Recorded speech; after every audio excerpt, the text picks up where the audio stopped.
Okay. Welcome back. Thank you once again for tuning in. We enjoy the feedback that we get from you on the chat, on Justin TV.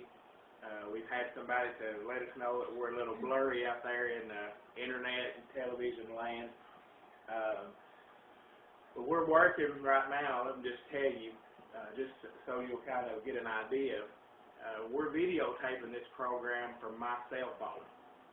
And God began to tell us through prayer that we needed to go ahead and work with what we have in our hands right now. So we're already looking at another camera that's more definition to that camera, will be a clearer picture. So we appreciate you for sitting there and tuning into the program, even though we appear blurry and blotchy and there may be some lags along the way, but we're going to keep marching on. So we thank you for your input on that, and we're going to fix that problem just for you.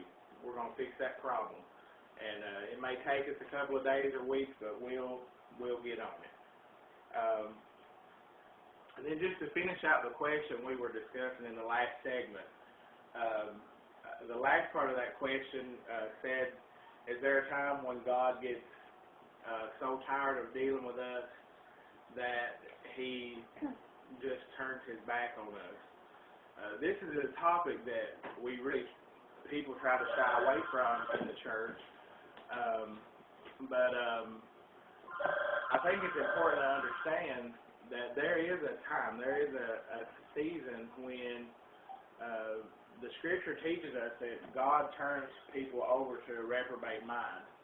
Now, it's not for any of us to say exactly what that is that's going to cause that to happen. It's not for me to sit here and tell you, if you do that, God's going to turn you over to a reprobate mind. Because I think that's between you and God, and I just want to shy away from anything that I think may cause that to happen. Is that a good? So if you are doing something, you're participating in something that you feel like that God may be on the edge of turning you over to a reprobate mind and never dealing with you again, stop doing that. Stop doing that. Go to your pastors, go to your church leaders, somebody, get in the Word, get in prayer, get in a good Bible study group, so you don't even have to worry about that happening. We just want to strive every day. I always tell people this: instead of trying to live as close to the world as you can and still be saved, try to live as close to God as you can, as close to the Lord as you can. It's always better to err on the safe side, is what I always tell people. So I hope that helps to answer your question. If not, then you email us again and let us know that wasn't the answer you were looking for, and we'll keep studying, we'll keep digging in the Word. We'll take an entire segment, an entire show if we have to, and dedicate it just to that. There's tons of other scriptures in the Bible that deal with this topic. Just Romans 6 is just the one that was on my heart this morning. So we're going to ask Sonia to pick up and finish our study yesterday. We had an awesome time with the Lord yesterday in Genesis 32 and 33, discussing the story of Jacob and Esau, and how Jacob saw and stole the blessing from Esau, and Esau was angry with him. And now here we are, years later, and Jacob is returning to his homeland. He don't know whether Esau is going to kill him. He don't know what's going to happen. He had this awesome encounter with God he was reading about yesterday, there where he wrestled with God and wrestled for a blessing. And we ministered yesterday on sometimes you just got to fight for that blessing. And I encourage you that are watching, whatever's going on in your life right now, wrestle with God. Grab a hold of the horns of the altar and just say to him, Father, like Jacob, I'm not going to let go until you bless me. And I know God will touch your life. So let's go into the 33rd chapter. We finished out in 32 yesterday, where Jacob came with the limp of the Lord. And when you've been with God, you may walk away with a limp, but it'll be a constant reminder to you that you made it through and you stayed true until God touched you, until God blessed you. So Sonia's going to be reading out of the New King James Version of the Bible, and we're going to pick up in chapter number 33, and we're just going to take the next couple of segments of our show before we close and just finish out this this wonderful scripture. I want to just set the tone, because when you go into 33, it just goes right into telling what happened when Jacob and Esau met. So let me just take a few minutes to set the tone. You stole this man's blessing from him. You disguised yourself as him. Your mother devised this plan, and you were young, and you stole his blessing. And the blessing of the Father is very important. He decreed that he would get you back, and so you run off into a foreign land hiding, and all these years go by, and God tells you, get up and go back into your homeland, and I will take care of you. So you're about to come face to face with the very brother who you stole his birthright. And not only that, I just wanted to tie this in. When they were being born, Esau stuck his was coming out of the womb, and Jacob reached up and grabbed a hold of his heel, and he said, I'm not going to let you come out of the womb without me. So even while these two boys were in the womb, there was a struggle there of who was first and who was the strongest. So he's about to come face to face. He don't know what's going to happen. He's just trusting the Lord and going on to work from the Lord. So let's just dig into this scripture. Now Jacob lifted his eyes and looked, and there Esau was coming, and with him were 400 men. So he divided the children among Leah, Rachel, and the two maidservants. And he put the maidservants and their children in front, Leah and her children behind, and Rachel and Joseph last. Then he crossed over before them and bowed himself to the ground 7 times until he came near to his brother. But Esau ran to meet him and embraced him and fell on his neck and kissed him, and they wept. And he lifted his eyes and saw the women and children, and said, Who are these with you? So he said, The children whom God has graciously given your servant. Then the maidservants came near, they and their children, and bowed down. And Leah also came near with her children, and they bowed down.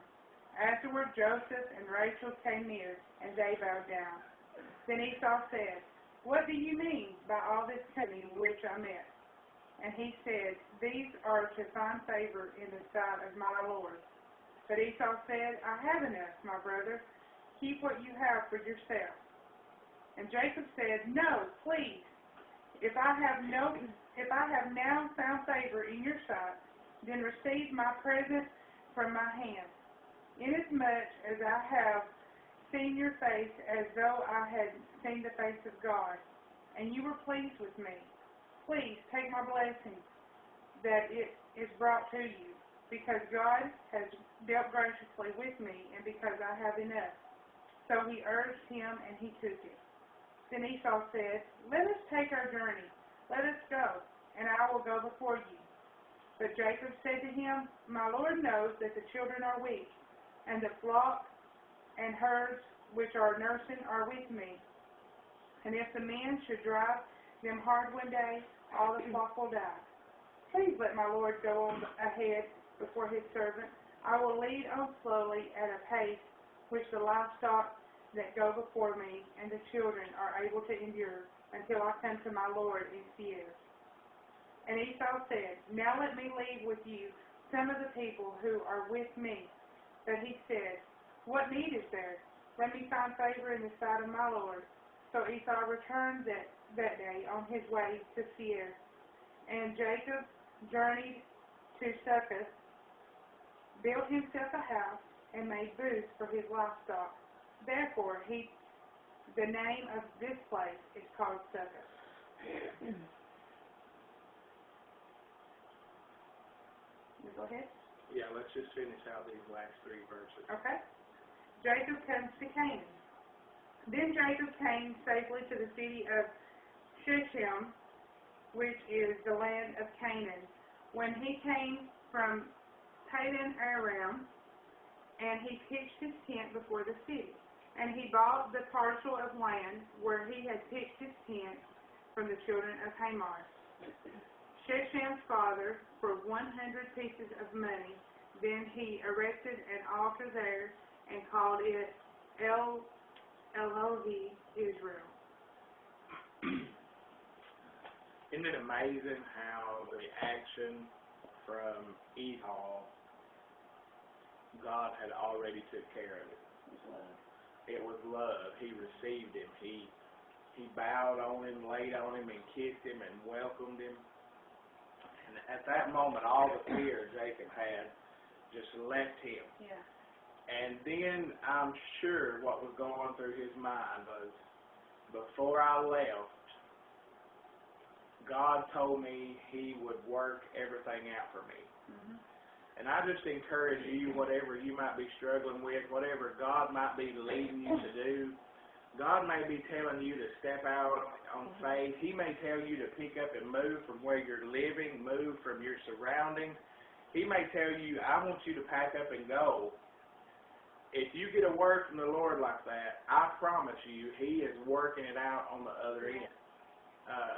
Through all of the heartache and through all of the past between these 2 brothers, God had been softening Esau's heart and preparing him to receive Jacob. Mm-hmm. And I promise you, God is preparing what's waiting for you on the other side of that obedience. God is preparing. He's preparing the home, the job.